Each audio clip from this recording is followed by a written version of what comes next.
Manchester City have reportedly seen their bid accepted for Nathan Ake of Bournemouth. Don, I'll start with you here. Is Nathan Ake a starter for Manchester City? Is he that level quality? Is he a squad player here? He's not really a squad player. I think if Pep's bringing him in for £40 million is to play.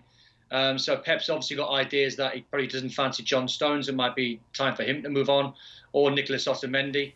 I would still question, again, it's the same sort of scenario, really. If Man City fans see Nathan Ake come in, and that's no disrespect to him because they need a lot more, is he going to take them to a title? Maybe, but not in my opinion.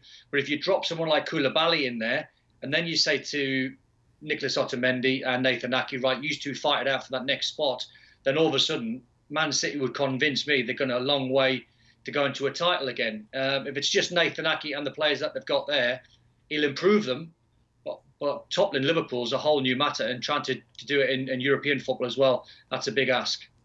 Shaka, how much would he improve Manchester City in your opinion?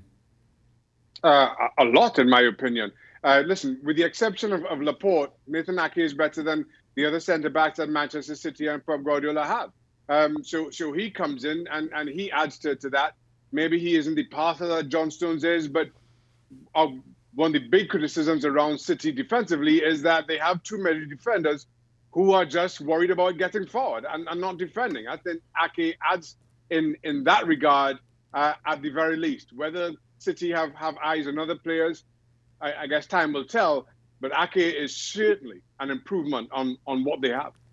I just wonder, Seb, very quickly, I just wonder if it's viable that you have two left-footed centre-halves playing in the same 11. I know it's the equivalent and the same of two right-footed centre-halves, but I just wonder, and Steve, you'll know, I just wonder about the balance if you had Laporte as a left-footer and then Nathan Ake on that side on his weaker right foot.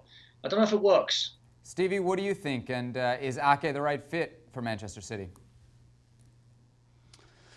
You know what? I don't care whether left-footed, right-footed, whether they've got one leg or two legs. It's about your starting position. That's what it's about. And you know, when I think of Nathan Ake, you can't argue he's not had a good season, albeit Bournemouth have got relegated. When you think of Ake, you think of a guy making last-ditch tackles, sliding tackles, being physical.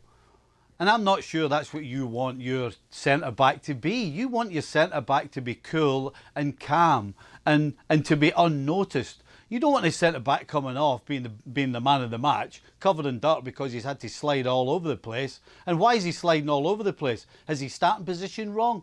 Or is it the players around him? So this is a big question mark for me. Yes, Ake is definitely better than what they have right now, as far as options are concerned.